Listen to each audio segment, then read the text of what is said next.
Welcome to Tamil Joy. நேற்றைய போட்டியில் தோல்வி குறித்து பேசிய போது நடுவர்களை கடுமையான சொற்களால் எச்சரித்த விராட் கோலி. நடுநடுங்கி போன நடுவர்கள். அது என்ன தகவல்கள்னு விரிவாக பார்ப்பதற்கு முன்பு நீங்க இன்னும் நம்ம சேனலை சப்ஸ்கிரைப் பண்ணலைன்னா மறக்காம சப்ஸ்கிரைப் பண்ணிக்கோங்க. கூடவே அந்த பெல் பட்டனை அழுத்த மறந்துடாதீங்க. அதாவது ஆர்சிபி வெர்சஸ் மும்பை இந்தியன்ஸ் அணிக்கு எதிராக நேற்று நடைபெற்ற போட்டியில் போட்டியின் கடைசி பந்தை நோபாலாக வீசியிருந்தார் மலிங்கா. ஆனால் அதை நடுவர்கள் கவனிக்க தவறவிட்டார்கள்.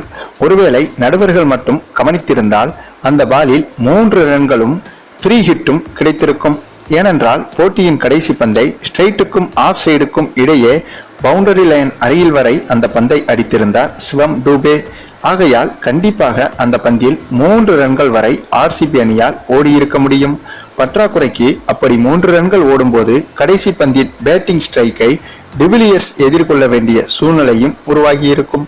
பிறகு கடைசி பந்தில் 2 ரன்கள் எடுத்தால் டிரா, 3 ரன்கள் எடுத்தால் வெற்றி என்ற சூழ்நிலையில் டிவிலியர்ஸ் பேட்டிங் செய்வதால் ஆர்சிபி அணி வெற்றி பெறுவதையோ அல்லது போட்டியை சமன் செய்வதையோ யாராலையும் தடுத்திருக்க முடியாது. ஆனால் இவை அனைத்தையும் நடுவர்களின் கவனக்குறைவு தடுத்துவிட்டது. அதாவது ஆர்சிபி அணியின் தோல்வியை நடுவர்களின் கவனக்குறைவுதான் உறுதி செய்தது. இதனால் போட்டி முடிந்து விராட் கோலி பேசும்போது, நாம் விளையாடுவது IPL விளையாட்டு என்பதை நடுவர்கள் மறந்துவிட வேண்டாம்.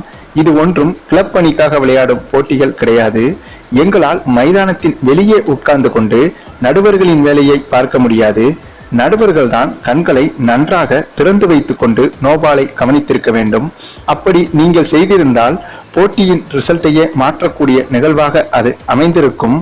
நடுவர்களின் கவனக்குறைவே எங்களின் தோல்விக்கு முக்கிய காரணமாக அமைந்துவிட்டது என்று கூட எடுத்துக்கொள்ளலாம். இந்த சம்பவம் என்னை மிகவும் பாதித்து விட்டது என்று கூறியிருந்தார் விராட் கோலி. இதுவரையிலும் நடுவர்களை இப்படி யாருமே கடுமையாக விமர்சித்திருக்க மாட்டார்கள் என்பதை போல விராட் கோலியின் இந்த பேச்சு அமைந்திருந்தது என்பதும் குறிப்பிடத்தக்கது.